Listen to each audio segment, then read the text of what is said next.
Welcome to our YouTube channel Mountain Institute of Higher Learning. And from today we are going to start class 10th physics syllabus. और उसके लिए जो हमारा आज का पहला टॉपिक है वो है रिफ्लेक्शन। ये एक बेसिक कॉन्सेप्ट वाला वीडियो है। जो हमारा मेन कॉन्सेप्ट है वो अगले वीडियो से स्टार्ट करेंगे, बट उसको देखने से पहले हमें इस वीडियो को पूरा अच्छे से देखना है, क्योंकि इसमें हमारा जो बेसिक कॉन्सेप्ट है वो हम क्लियर करेंगे। Reflection of light. Reflection of light पढ़ने से पहले हम पढ़ते हैं कि लाइट क्या होता है। अब लाइट का जैसे कि यहाँ पे डेफिनेशन लिखा हुआ है, light is a form of energy that enables us to see things. Light start from our source and bounces off object which are provided by our eyes. मतलब कि लाइट जो है एक एनर्जी का फॉर्म है, मतलब एक एनर्जी का ही रूप है जो हमें चीज़ें थिंग्स को देखने या चीज़ें जो हैं उसे देखने या विजुलाइज करने में मदद करता है। ये किसी सोर्स से स्टार्ट होता है, इसका कोई सोर्स होता है, उस वहाँ से वो स्टार्ट होता है और किसी भी ऑब्जेक्ट को स्ट्राइक करके वहाँ से बाउंस बैक करता है। मान लीजिए कि आपके कमरे में लाइट जल रही है जो कि जिसकी रेस आपके अपोजिट वॉल पे जाके हिट करती हैं और वहाँ से बाउंस बैक करके आपकी आंखों तक पहुँचती हैं। तो वही चीज़ यहाँ पे लैंग्वेज में लिखी हुई है। क्या? Light start from a source and bounces off objects which are perceived by our eyes, जो हमारी आइज के द्वारा परसीव की जाती हैं। Fermat's theorem. अब आपका एक टॉपिक आता है लॉ ऑफ रिफ्लेक्शन के बाद। इस थियरम का मतलब क्या है? इसके बेसिकली दो पॉइंट हैं। पहला पॉइंट क्या है? लाइट हमेशा एक पॉइंट से दूसरे पॉइंट पे ट्रेवल करने के लिए वही डायरेक्शन लेता है, वही पाथ लेता है, जिस पाथ में उसे कम से कम टाइम लगे और जल्दी से जल्दी वो पहुंच जाए। ज़रूरी नहीं कि ये पाथ आपका शॉर्टेस्ट पाथ, ये लॉन्गेस्ट पाथ भी हो सकता है, लेकिन लाइट फर्मेट्स थ्योरम के हिसाब से लाइट हमेशा वही पाथ लेता है जिसमें वो एक पॉइंट से दूसरे पॉइंट तक सबसे शॉर्टेस्ट टाइम में पहुंच जाए। और दूसरा पॉइंट इसका क्या है? Rectilinear propagation of light. मतलब कि जो आपका लॉ ऑफ रिफ्लेक्शन है वो वेरीफाई किया जा सकता है। मतलब कि जो आपका एंगल आई और एंगल आर वाला हमने पीछे कॉन्सेप्ट पढ़ा कि जब किसी सरफेस पे एक इंसिडेंट रे टकराती है और वो रिफ्लेक्ट होके जाती है, तो जो हमारा एंगल आई है ये एंगल आर के इक्वल होता है। तो वहाँ जो फर्मेट्स थ्योरम होता है इससे हम इसे वेरीफाई कर सकते हैं। तो होप सो आपको ये समझ आया होगा। आज का टॉपिक यहीं तक था। अगले वीडियो में हम रिफ्लेक्शन एंड लेंसेज के बारे में पढ़ेंगे।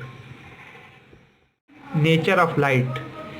नेचर ऑफ लाइट बेसिकली जो लाइट का नेचर है वो तीन टाइप का होता है। रे नेचर का एग्जांपल जो आप आगे पढ़ने वाले हैं रिफ्लेक्शन के बारे में, रिफ्लेक्शन होता है या रिफ्रैक्शन भी होता है। वेव नेचर क्या होता है? वेव नेचर आप अपने हायर क्लासेस में पढ़ेंगे, क्लास 12 और +2 के सिलेबस में आपके इंटरफेरेंस और डिफ्रैक्शन। और तीसरा जो है ये पार्टिकल फोटो इलेक्ट्रिक इफेक्ट, इसके बारे में हम थोड़ा सा बेसिक कॉन्सेप्ट आगे पढ़ेंगे। और जो इसका ब्रॉड वे में जो इसकी स्टडी है वो आप अपने हायर क्लासेस में करेंगे। तो अब यहाँ पे एक बेसिक आपका कॉन्सेप्ट आता है, रे क्या है। क्योंकि हम रिफ्लेक्शन पढ़ने वाले हैं तो रिफ्लेक्शन से पहले हम समझते हैं रे क्या है।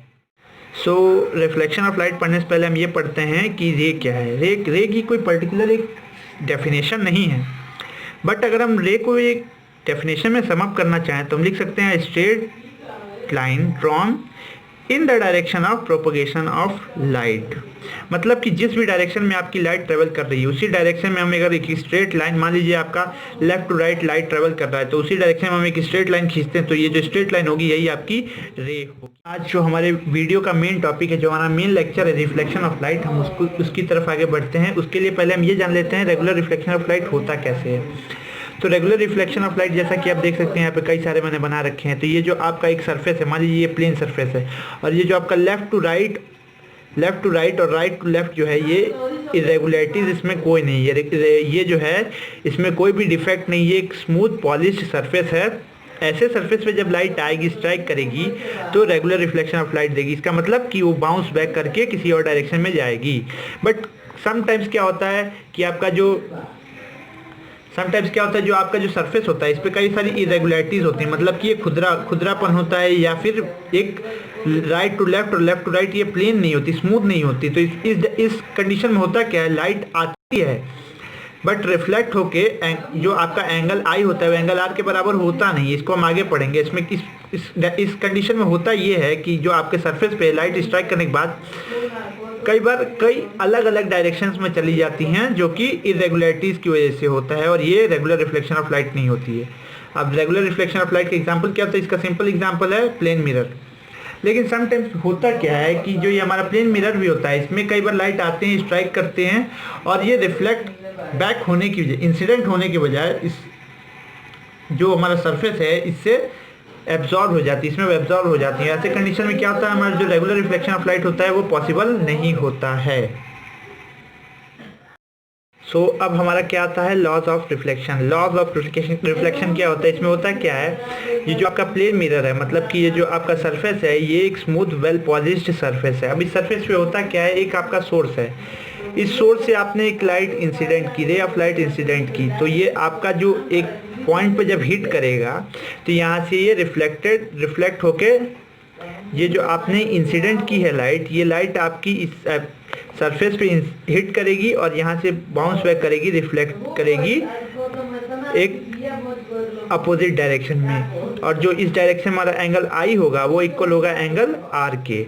इसी को हम कहते हैं लॉ ऑफ रिफ्लेक्शन। और यही यहाँ पे लिखा हुआ है, the incident ray, reflected ray and the normal ray all lie in the same plane, मतलब कि ये सेम प्लेन पे हैं, तीनों एक ही पॉइंट पे आके मिलती हैं, ये हिट करती हैं, और इस डायरेक्शन इस पॉइंट पे होता क्या है, एंगल ऑफ इंसिडेंट जो होता है वो आपका यहाँ इंसिडेंट रे आती है, वो इस पॉइंट पे हिट करती है, और यहाँ से रिफ्लेक्टेड रे अपोजिट डायरेक्शन में जाती है, और जो इस पूरे घटनाक्रम में जो ये एंगल्स होते हैं, एंगल आई मतलब एंगल ऑफ इंसिडेंस होता है, वो इक्वल होता है एंगल ऑफ रिफ्लेक्शन के। तो इससे हमारी दो लॉज निकल के आते हैं। पहला लॉ क्या है, द एंगल ऑफ इंसिडेंस, मतलब जो मैंने आपको बताया angle i is equal to angle r, the angle of incidence is equal to reflection of angle of reflection of light, मतलब angle i is equal to angle r. और दूसरा क्या है, the incident light, normal and the reflected light, मतलब कि ये जो तीनों हैं, incident light, incident ray, reflected ray, और ये जो आपका नॉर्मल है जो कि ये सरफेस से 90 डिग्री बना हुआ है, ये तीनों सेम प्लेन मतलब एक ही पॉइंट पे होने चाहिए।